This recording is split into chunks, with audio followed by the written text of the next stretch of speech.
ابراہیم علیہ السلام نے جب یہ عرض کیا کہ مولا تو مردوں کو زندہ کیسے کرتا ہے، تو رب نے کیا فرمایا کہ کچھ پرندے لے لو، ان کو ذبح کرو، اور سارے پرندے جو 4 الگ الگ پرندے آپ نے لیے تھے، تیسرے پارے میں اس کا ذکر ہے، تو آپ نے ان کا گوشت کا قیمہ بنایا اور سب کو ملا دیا، اور اس کے بعد 4 پہاڑوں پر ان پرندوں کے گوشت رکھ کے آئے اور ان کے سر اپنے پاس رکھے تھے.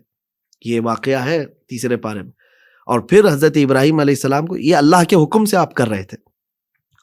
میں یہاں پر انٹرسٹنگ چیز عرض کر رہا ہوں. 4 پرندوں کو آپ نے نام لے کر بلایا، وہ آ گئے، اپنے گوشت سے مل گئے، جسم بھی بن گیا اور اپنے اپنے سر سے جڑ گئے اور زندہ ہو کر نکل پڑے.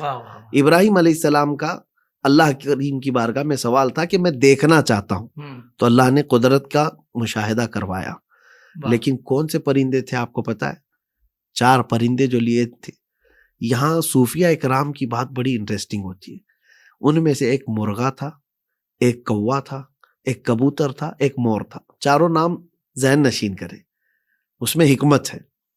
مرغا ہے، کوا ہے، کبوتر ہے اور مور ہے. اب یہاں پر آتے ہیں ہم، صوفیہ اکرام فرماتے ہیں در حقیقت ان 4 پرندوں کو ابراہیم علیہ السلام نے جو لیا، ان میں چاروں کی ایک ایک خاصیت ہے.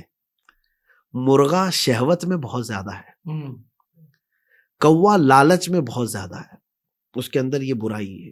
صحیح. اور کبوتر بہت جلدی دوستی کرنے کا عادی ہے، صحیح، رہتا دوست بن جاتا ہے. اور مور جو ہے نمائش کا عادی ہے، اپنے حسن کا اظہار کرنا اس کا بڑا شوق ہے.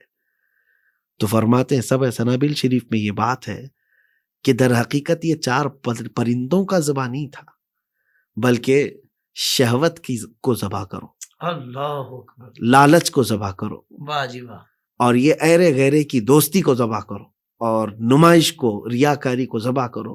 تو صوفیہ اکرام تو دیکھیں ہر حکم کا کچھ نہ کچھ مفہوم اخذ کرتے ہیں، راز لیتے ہیں، اور پھر فرماتے ہیں کہ آج بھی بندہ ان 4 چیزوں کو ذبح کرے، وہ قدرت کے مشاہدے دیکھے.